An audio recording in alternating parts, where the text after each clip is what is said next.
자, 여러분 반갑습니다. 장구 박사입니다. 오늘 다들 돈 많이 버시는 하루 되셨습니까?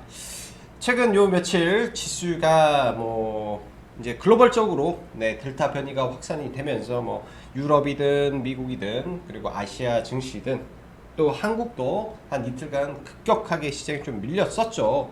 그 이후에 야금야금 코스닥이 올라오더니 오늘은 2차 전지의 힘을 빌어서 여기에 더해 간밤에 애플의 이 20% 그러니까 9천만 대의 생산량 증가라는 호재 속에 코스닥이 신고가를 갱신을 해 버렸습니다. 지수적으로는 신고가이기 때문에 모두가 다 해피하고 모두가 부자가 되는 그런 시장이었지 않나 라고 생각이 들지만 사실 지수만 그렇게 올라가고 있죠. 그게 이제 참 주식을 하면서 매번 느끼는 거지만 지금 같은 시장을 보면 이게 하나의 섹터가 이렇게 올라가면 또 이 주도 종목군들이 딱 한정적으로 딱 돼서 몇 개만 해서 쭉 올라가지고 나머지가 순환매를 거치면서 가야 되는데 지금은 그냥 패키지로 묶어가지고 몽땅 올라가 버립니다. 이거가 가고 좀 쉬었다가 다른 게 가고 그래야 되는데 그냥 한 번에 전부 다 가다 보니까 참 이게 뒤늦게 따라붙기도 쉽지 않고 그런 부분이 없지 않아 있다라고 생각을 해요. 에코프로 BM을 제가 매매를 안 한 것도 아니고 효성 첨단 소재라든지 TNC라든지 이런 종목군들을 매매를 안 한 것도 아니죠. 근데 이런 종목군들 쉬지 않고 올라가기 때문에 어찌 보면 시장이 그런 것 같습니다.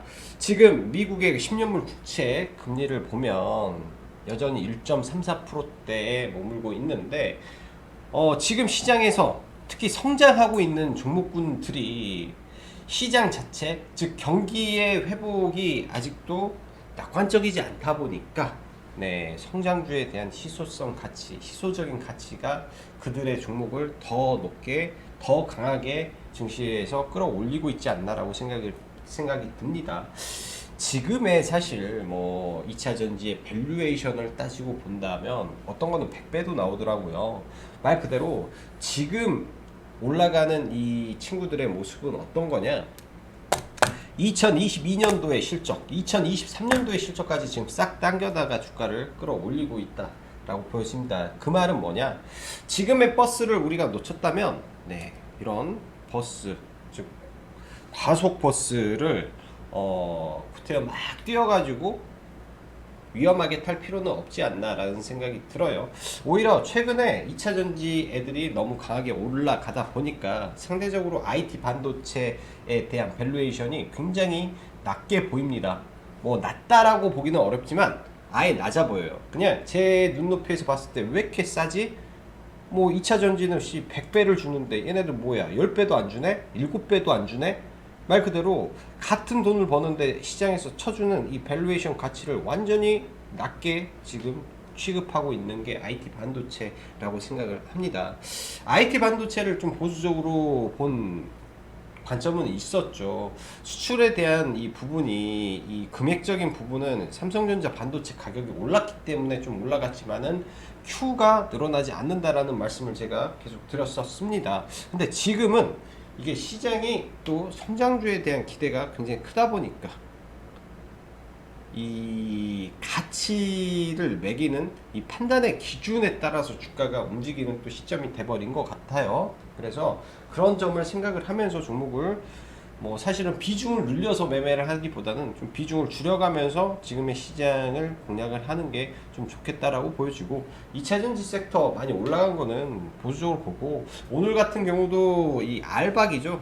알루미늄 박 관련해서 조일 알루미늄이 일단 상한가에 들어갔는데 그렇듯 이 안에서 좀 덜 올라가고 대신 핵심적인 부분 혹은 시가총액 기준에서 2천억대, 3천억대 좀 시청이 낮은 종목군들 안에서 종목을 좀 발굴하는데 좀 심혈을 기울여야 되지 않을까라고 생각을 합니다. 그만큼 시장 만만하지는 않다라는 느낌이 많이 들고 이번 주는 저도 개인적으로 조심하면서 서서히 매매를 하고 있어요. 안 잃는 매매 위주로 좀 보고 있기 때문에 조심해서 나쁠 건 없지 않나 라고 생각이 듭니다. 자, 간단하게 리뷰를 봤고요. 전일 미 증시 보면 다우 장 초반에 나스닥 그리고 S&P 전부 다 급등 출발 이후에 장막판에 좀 밀리면서 마감했는데, 특히 나스닥 같은 경우는 애플이 2.4%나 급등할 만에 있어서도 밀렸다라는 거는 상대적으로 많은 종목이 많이 밀렸다라고 봐야 될 것 같고요. 러셀 중소형 지수를 보면 러셀 같은 경우는 거의 2% 가까운 급락을 보였다라는 점에서 사실 국내 증시가 오늘 이렇게 강한 점은 참 의아한 수준이고요. 국내 증시의 강한 상승은 어찌 보면 국내에 이 애플의 영향력이 크다 보니까 애플 관련된 종목군들도 많이 올라와서 좀 그런 영향이 있지 않나 싶고, 애플의 이 생산 9천만 대의 증산 이슈는 어찌 보면 이 애플 관련해서 삼성전자, SK 하이닉스 즉 반도체도 들어가기 때문에 이런 부분까지 싸그리 올라와서 이런 반등이 나왔다라고 보여집니다. 자, 그럼 과연 내일까지 이 애플의 이 영향력이 이어지는지 이 부분을 체크해서 지수를 봐야 될 것 같고요. 뭐 상승하던 환율이 일부 하락 반전하면서 삼성과 SK 하이닉스의 반등 속에 코스피 괜찮았고, 확진자 수가 추가 급등이 없었던 부분은 참 다행스러운 일이라고 보여집니다. 또 이게 나중에 확진자 수가 1000명 아래로 떨어지면 더 좋은 일이 발생하겠죠. 자, 그렇게 되면 또 시장에서 새로운 문이 열릴 겁니다. 그거는 코로나 피해 섹터가 올라가기 때문에, 자, 이번에 만들어진 이 뭐 롯데쇼핑이나 뭐 신세계나 뭐 강원랜드나 호텔신라나 엊그저께 만들어져 있던 저점을 깨고 내려간다. 그러면 그때부터 저는 매수를 시작하면 된다라고 봐져요. 저도 그때부터 매수를 진행할 예정이라 서서히 그런 종목군들은 뭐 한 달, 두 달 그냥 묶어놔도 되니까 여유있게 볼 부분은 그렇게 매매하시면 좋을 것 같아요. 자, 전일 언급했듯이 코로나 수혜 섹터는 물리면 절대 안 되는 섹터이기 때문에 보수적으로 대응하는 게 맞다라고 말씀드렸습니다. 뭐 카페에서 뭐 물어봐서 이제 말씀을 드렸는데, 사실 개별 종목에 대해서는 언급을 별로 드리고 싶진 않아요. 그래서 뭐 이제 앞으로 그런 부분은 말씀 안 드릴 예정인데, 왜 손절을 했는지에 대한 이유를 저는 명확히 말씀을 드렸습니다. 말 그대로 1600명이 나와도 급락을 할 것이고 2000명이 나와도 올라갈지 안 올라갈지 모르는 게 이 코로나 수혜 섹터지 않나라고 생각을 합니다. 모든 사람이 똑같이 생각을 해요. 내 눈에 이쁜 게 남의 눈에도 이쁜 거고, 내 눈에 먹기 좋은 떡이 남의 눈에도 먹기 좋은 떡이라고 생각을 합니다. 내 눈에 이 코로나 섹터를 불안하게 생각하는데 남이 그 종목을 사줄까라고 생각을 하는 게 우리네들이 잘못된 부분이지 않나라고 생각을 해요. 가끔 뭐 여러분들이 종목을 사놓고 이게 종목 토론방에 막 들어가는 일을 하지 않나요? 뭔가 불안해서, 뭔가 불안하기 때문에 뭔가를 보고. 근데 문제는 왜 매수하기 전에 토론방에 들어가지 않냐고요. 매수하기 전에 뭔가 내가 자료를 모르면 한번 들어가 보면 뭐 지금 현재 판을 좀 어느 정도 알 수 있겠죠. 그리고 뭐 그 종목이 올랐을 때 어떠한 이유로 가고 있는지, 이 이유가 합당한지 아닌지를 체크를 하면서, 팩트 체크를 하면서 가야지. 가끔 보면 그래요. 이미 사놓고 왜 떨어지지라는 이유를 찾는 거죠. 왜 안 올라가지? 왜 떨어지지? 그러니까 주식을 사놓고요. 그냥 사기 전에 생각을 하고, 사기 전에 고민을 하고, 사기 전에 다 검토를 한 다음에 사야 되는데, 지금 그런 게 갑자기 생각나서 말씀을 드렸습니다. 자, 다시 좀 들어가서 좀 보면은 오늘 시장 굉장히 좋았는데, 뭐 코스닥이 0.9% 상승인데 보시면 코스닥 150 지수가 보이시죠? 장중한 때 이게 1.6까지 올라갔어요. 코스닥 150. 그러니까 시총 상위 150개 종목이 이 중소형주보다 훨씬 강하게 올라갔다라는 거고요. 코스피도 마찬가지예요. 코스피도 시총 상위 애들이 주가를 끌고 많이 올라갔다라고 보면 될 것 같습니다. 최근 환율이 많이 좀 올랐었는데 그래도 다행스럽게 환율이 빠지면서 이렇게 지수가 올라간 부분은 긍정적이었다라고 봐지고, 여타 아시아 국가까지 다 올라간 점 전부 다 양호한 모습이었다라고 보여지네요. 장중 동향 보면은 장 초반부터 시장 약간 흔들려다 지속 상승을 했는데, 이 부분이 전부 다 2차 전지의 흐름이었고, 이 오후 이 구간에서 2차 전지라든지 일부 IT 반도체가 살짝 밀릴 때 이거를 셀트리온 헬스케어와 HLB 얘네들이 좀 끌고 올라간 경향이 있었습니다. 참 재밌는 일이 발생을 했어요. 이따 좀 이야기 해볼 텐데, 그리고 뭐 양시장 다 장 초반에 밀었다가 프로그램으로 전부 다 땡기고 좀 올라갔는데 여전히 오늘은 프로그램이 많이 들어온 섹터는 IT 반도체 위주로 수급이 굉장히 많이 들어왔다라고 보시면 될 것 같습니다. 자, 오늘 거래대금 상위 보면 인터파크가 굉장히 강했다가 오늘 올랐죠. 사실 장 초반에 갭이 약하게 떴을 때, 그러니까 이게 매각 관련된 종목이라는 게 시초가에 못 보는 이유가 뭐냐면 시초가의 갭이 크지 않다. 근데 이건 분명히 불확실성이 있단 말이에요. 누군가에게 매각이 될 것인지 뭔지 그런 이슈가 없는 상태에서 시가가 차라리 떨어졌으면 눌림에서는 볼 수 있는데 바로 올라서 이거는 공략이 좀 어려웠던 것 같고, HLB는 말하기가 참 많아요. 이건 정말로 정신 나간 짓을 한 것 같아서 HLB는 그런 부분이 있고, 오늘 매도 의견만 좀 드렸던 것 같아요. 고점에서 팔아야 될 것 같다라는 의견만 드렸던 것 같아요. 저는 들어가지는 못했었고요. 그리고 뭐 오늘 보면 이제 우리기술, 원전 섹터, 한일단조, 최재형, 그 다음에 YG 플러스, 이거는 조금 짚어보고 갈 문제지 않나라고 생각을 합니다. 블랙핑크의 8월 위버스 합류에 대한 부분은 어찌 보면 긍정적인 부분이 분명히 있기 때문에 YG 엔터, YG 플러스 관심을 가지고 보되 약간 너무 급하게 올라온 경우가 있고, 에코프로 BM 오늘 대단히 또 강력한 리포트가 나오면서 2차전지를 끌고 올라왔고요. 아마 내일 더 올라가겠죠. 또 올라와서 시가총액 아마 6조를 넘어서 또 어찌 보면 코스닥 시총 2위를 또 차지하려고 지금 이러는 모습인 것 같고, 보면 거래대금 상위가 대부분 2차전지가 굉장히 많아요. 2차전지, 그 다음에 정치 테마, 일부 제약 바이오, 그 다음에 강력하게 올라왔던 일부 수급주들, 그 다음에 원전 등등 종목군들이 좀 있을 것 같고요. 오늘 상승 종목보다는 하락 종목군들을 우리가 봐야 되는데, 최근에 강력했던 어제 강했던 한샘에 대한 부분인데, 아침에 제가 딱 두 가지 를 말씀드렸어요. 한샘 예를 들어서 들고 계신 분 무조건 매도, 그 다음에 코로나 수혜주 무조건 매도. 자, 한샘 같은 경우는 M&A 재료가 끝났어요. 어제 시간에서 무조건 팔았어야 되고, 이런 종목은 깡통차기 딱 좋은 종목입니다. 무조건이에요. 조건이 없어요. 왜? 과거에도 그랬고 앞으로도 그럴 겁니다. 모든 게 이 재료가 풀려버리면, 그러니까 M&A가 풀렸고 그거에 대한 뉴스가 나왔으면 그 다음에 뭐가 나올까요?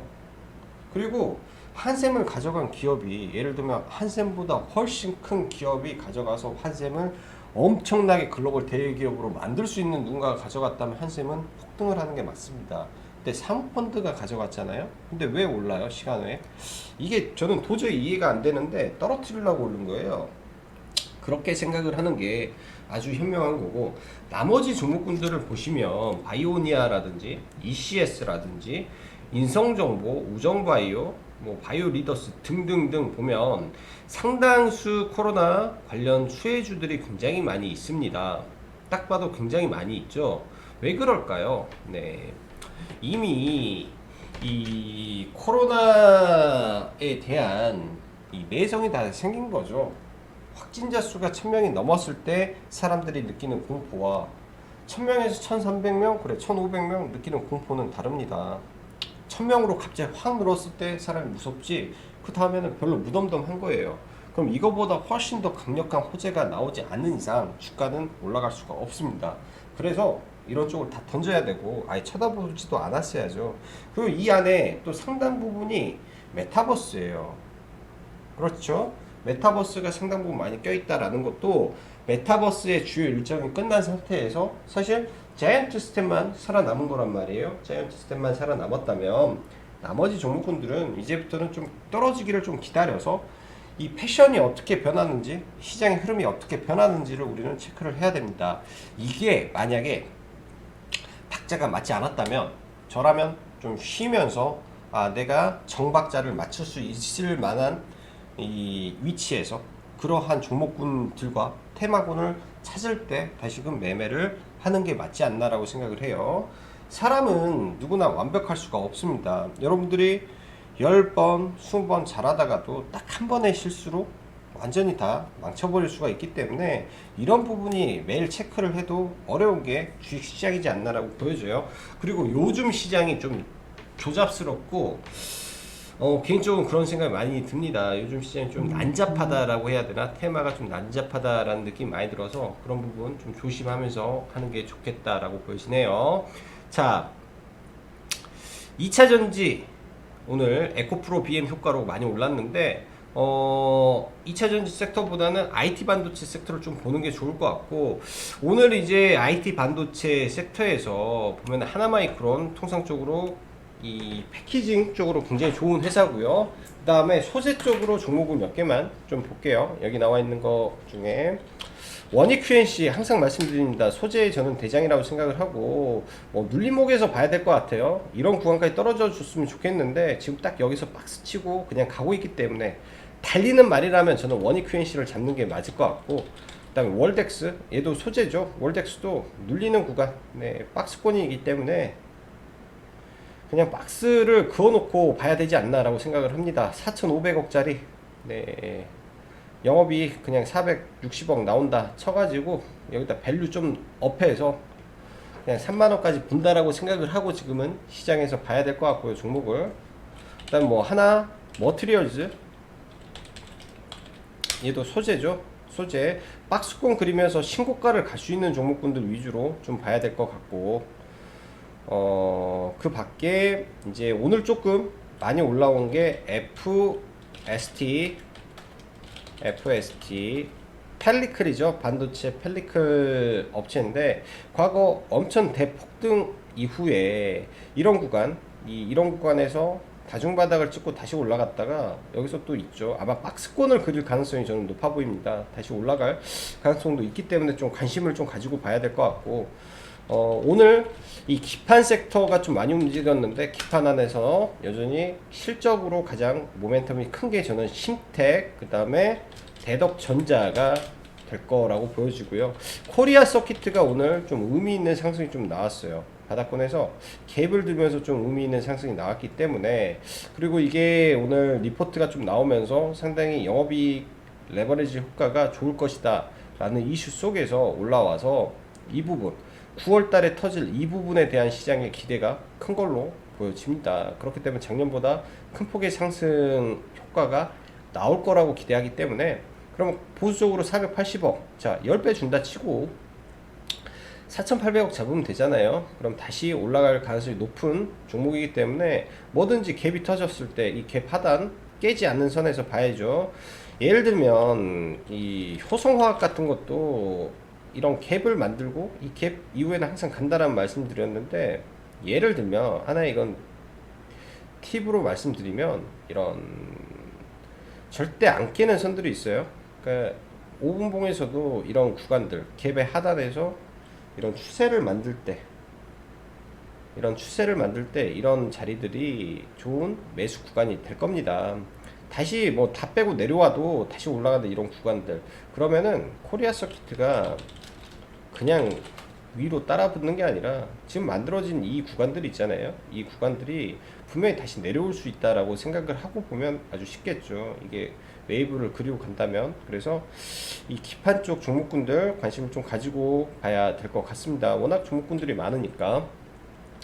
자, 여름 폭염 관련해서 사실 저희는 오늘 장 초반에 옴니 시스템을 관심을 가지고 있었어요. 옴니 시스템을 매매를 하려고 생각을 가지고 왔고, 이게 이제 말 그대로 어제 음봉 매집이 터진 종목이었는데 오늘 저는 개인적으로 좀 어려웠던 부분도 이 부분이었던 것 같습니다. 옴니 시스템 아주 난잡하게 움직여서 들어갈까 하다가 매매 제가 의견을 좀 못 드렸고요, 솔직히. 그 다음에 인터파크 터지고 그 다음에 올라간 게 코엘 패션입니다. 코엘 패션도 왜 올라갔는지를 보면 얘도 로젠 택배를 인수하면서 시장의 밸류에이션에서 대폭 상향이 되죠. 로젠 택배 매출 4천억이 플러스 하면 얘 매출 1조가 넘고 영업이익이 1,100억이 넘는 회사 같아요. 그러게 되면 과거 이 회사와 지금의 이게 전혀 다른 모습이 됩니다. 그래서 내일장도 저는 분명히 관심 있게 봐야 될 것 같고, 오늘 일단 거래 대금을 터뜨리고 상한가를 닿지를 못했다라는 점이 좀 아쉽긴 한데, 이런 구간에서 저는 충분히 다시 올라갈 가능성이 높다라고 생각을 합니다. 이 아래 구간을 깨지 않는다면 네, 깨지 않는다면 다시 올라갈 거고요. 개인적으로 이거 상따하다가 실패를 좀 했어요. 상따하다가 실패를 했는데 뭐 지금은 수익권에서 좀 들고 있고 손실은 보지는 않았죠. 손실은 보지 않았는데 쉽지는 않은 종목이었습니다. 왜 이 구간에서 어려워도 무서워도 왜 추가 매수를 해서 대응을 하는 건지 부분도 한번 잘 생각해 보시면 좋지 않겠나 생각을 해요. 오늘 사실 M&A 섹터와 저는 이 폭염 관련된 이슈를 제가 우리 회원님들한테 언급을 드렸고 이 안에서만 저도 매매를 계획을 했었어요. 그래서 뭐 대성엘텍도 매매가 들어와서 매매를 했었고 그 다음에 이 다른 계좌로 좀 매매를 해서 이 계좌가 아니라 다른 계좌겠네요. 이건 지워버리고 다른 계좌로 지능기업을 네 매매를 좀 들어갔었는데 좀 잘 안 가서 그냥 서서히 물량을 좀 줄여 나갔습니다. 거의 뭐 본전에 매도를 한 것 같고요. 저는 이제 뭐 별로 이제 그런 게 없어서 저희가 이제 이 시가 회복 전에 이 구간에서 이제 좀 들어갔는데 지능기업도 여러분들이 아시다시피 효성중공업의 자회사로서 이때 매각 기대감이 굉장히 컸고 강력한 상승이 나왔던 종목인데 오늘 이런 매각 테마가 현승이 될 걸로 예상을 했는데 좀 아쉬운 거죠. 그렇지만 이 종목도 제가 볼 때는 잘 관찰을 하면 좋을 종목이라고 생각을 합니다. 그래서 언제든지 그런 매각 이슈가 터질 수 있는 종목 중에 하나이기 때문에 이 종목도 잘 보시면 좋을 것 같아요. 자, 어디까지 말을 했냐? 코엘 패션 내일도 좀 봐봐야 될 종목이고요. 자, 오늘 시장 보면은 이 상한가 간 종목 중에 여러 가지 종목군들이 있어요. 뭐 한창산업, 뭐 한신기계, MPK 있는데 이건 전부 다 정치 테마기 때문에 빼버리고 OIM 같은 경우는 왜 상한가를 가고 한샘은 왜 급락을 하는지 우리는 알아야 됩니다. 저는 어제 한샘을 매매를 했다라고 했죠. 이 구간에서 어제는 매매하는데 오늘은 왜 눌려도 매매를 안 하냐. 그리고 예전에 펄어비스나 이런 종목군들 갭 뜨고 내려오면은 뭐 정말로 강력하게 매수를 하는데 왜 안 하냐. 당연히 하면 안 되는 종목이 있어요. 이거는 떨어져도 절대 해서는 안 되는 거. 재료 소멸. 이게 말 그대로 재료 소멸이 터졌는데 이거를 붙들고 있으면 안 되죠. 예를 들면 얘가 여기까지 떨어지면 해볼 수 있죠. 여기까지. 그리고 근데 이 봉이 여러분들 뭐라고 생각하십니까? 저는 회원님들한테 이거는 교육적인 부분인데 이거 내부자 거래예요. 이거 누가 이렇게 급격하게 가는 거 누가 알아요? 내부자들이 아는 거예요. 그래서 지들이 돈 끌어다가 사서 먹고 푼 겁니다. 이거는 안 봐도 무조건이에요. 무조건. 그렇지 않으면 이렇게 급박하게 들어 올려놓고 여기서 매각 딱 하고 이렇게 나올 수는 없다라고 생각을 하는 거죠. 그렇기 때문에 욕심을 내면 안 되는 그런 차트의 흐름이고 반대로 현재 진행형인 종목군들 뭐 연장선상에서 봐야 될 종목군들은 항상 봐볼 수 있지 않나라고 생각을 합니다. 자, 데브시스터즈라는 종목이 있어요. 데브시스터즈라는 종목인데 뭐 생명선을 가지고 본다면 이런 자리가 안 깨졌으면 좋겠죠. 안 깨져야 되는 거고요. 이제 역 헤드앤숄더를 만드는 구간이라고 저는 생각을 합니다. 이런 자리들 잘 지켜주면 게임주 안에서 실적 충분히 잘 나오는 부분이라 뭐 여기서 플러스 마이너스는 있겠지만 네 성장 중에 있는 회사다라고 생각을 하면 네 충분히 괜찮다라고 생각이 드네요. 네 1조에 1300억 일단은 가지고 있는 밸류에이션 내에서는 충분히 모멘텀이 이어지고 있다라고 보면 네 충분히 상승 동력이 있다라고 생각이 드니까 관심 가져 보시고요.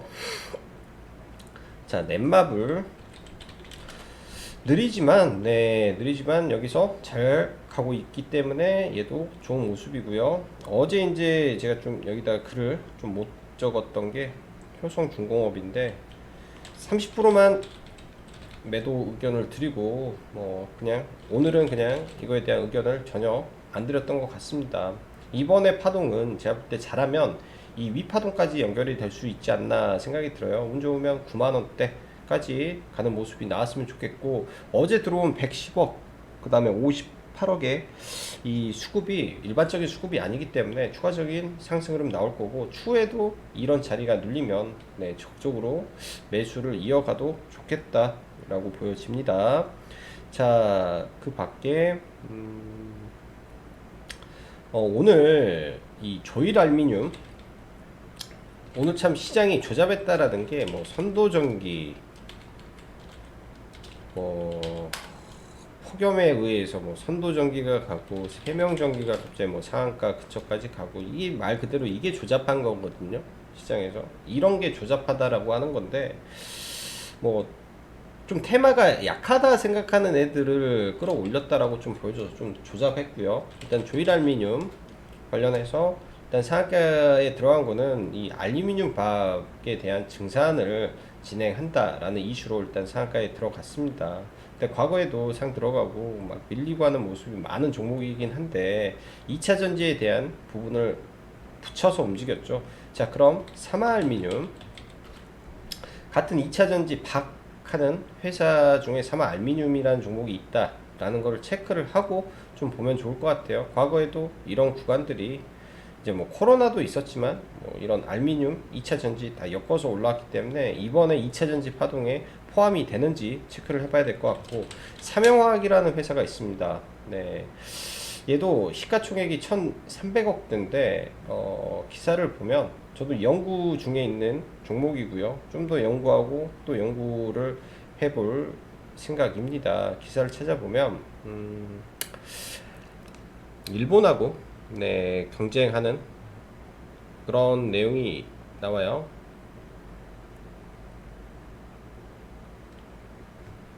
일본.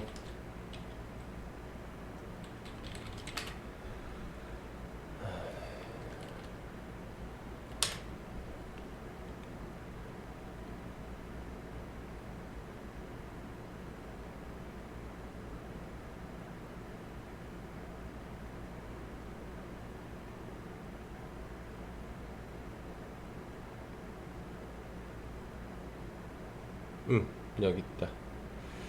자, 이 내용이죠. 아마 이 기사 한번 찾아서 한번 보시면 도움 되지 않을까라고 생각을 합니다. 네, 얘네가 뭘 하고 있는 회사인지 이런 내용을 한번 찾아서 한번 봐 보시고요. 뭐 지금 뭐 영업이익이나 이런 점은 없지만은 2차 전지에 들어가는 콘덴서 및 인버터 핵심 소재, 커패시터 필름, 친환경 포장용 합성 수지 등이 있는데, 이 특히 초방막, 근데 얘가 참 재밌는 게 전기차와 수소차용이라는 거죠.